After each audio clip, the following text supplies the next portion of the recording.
Magandang araw po sa inyong lahat.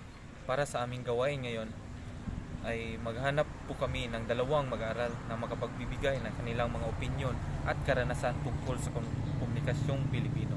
Tatalakayin namin ang kahalagahan ng komunikasyong Pilipino sa ating kultura at lipunan.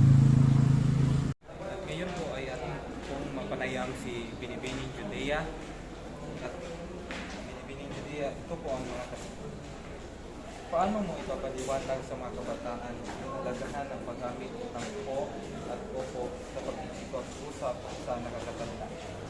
Ang po at opo ay isang respeto bilang sa mga nakakatanda. Ito ay isang mahalaga upang ipakita natin kung gaano natin ipakita ang respeto sa bawat isa. Isa din to ay kultura ng mga Pilipino sa ating bansa.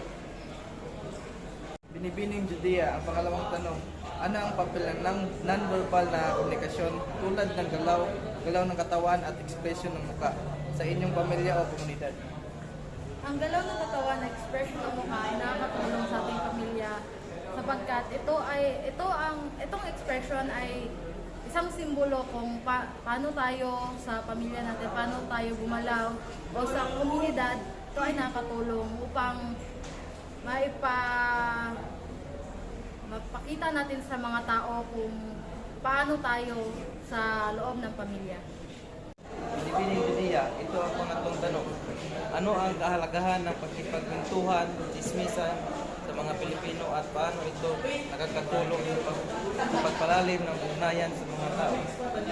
Ang pagkikipagchismisan o pagkikipagkwentuhan sa isang Pilipino ay nakakatulong sapagkat sa pamamagitan nito makakakuha tayo ng mga impormasyon na dapat nating malaman sa komunidad. So ngayon po ay atin pong makapanayam sa ating talakayan si Ginoong Balugto.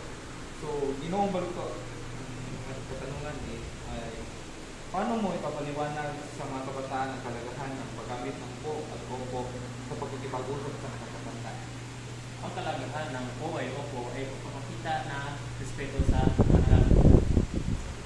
At pangalawang tanong, ano ang papel ng non-verbal na komunikasyon tulad ng paggalaw ng katawan at ekspresyon ng mukha sa iyong pamilya o komunidad?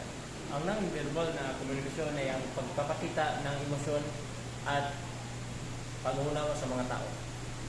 Ngayon ay dadako tayo sa pangatlong tanong.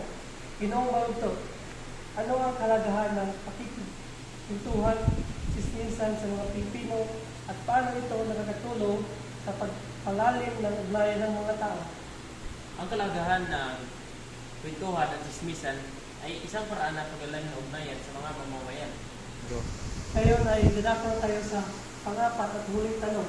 Ginoong Balugto, ano ang mga pagbabago ang iyong nakikita sa komunikasyong Pilipino sa kasalukuyan at ano ang epekto nito sa relasyon ng mga tao? Ang pagbabago ng komunikasyon Pilipino ay kasama paggamit ng teknolohiya at social media sa pagpapalitan ng impormasyon at pagpapalalim ng mga ugnayan ng mga tao.